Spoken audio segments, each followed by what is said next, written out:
اپنے علاوہ دیگر عزیز و اقارب سب کو ملا کر ایک قربانی سب کی طرف سے ہو سکتی ہے؟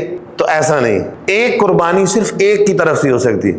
اگر ایک چھوٹا جانور ہے تو وہ ایک جانور ایک کی طرف سے ہو سکتا ہے، اور بڑا جو جانور ہے جس میں 7 حصے ہوتے ہیں تو اس میں ایک قربانی ایک حصہ وہ بھی ایک کی طرف سے ہو سکتا ہے۔ ایک حصہ 2 کی طرف سے نہیں ہو سکتا، 3 کی طرف سے نہیں ہو سکتا۔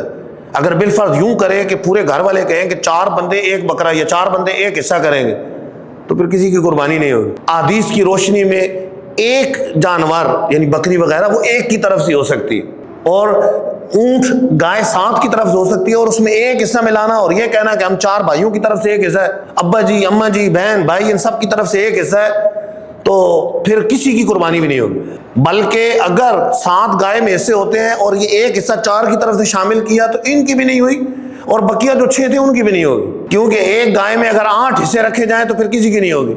گائے میں 7 حصے رکھیں گے تب 7 کی طرف سے ہوگی۔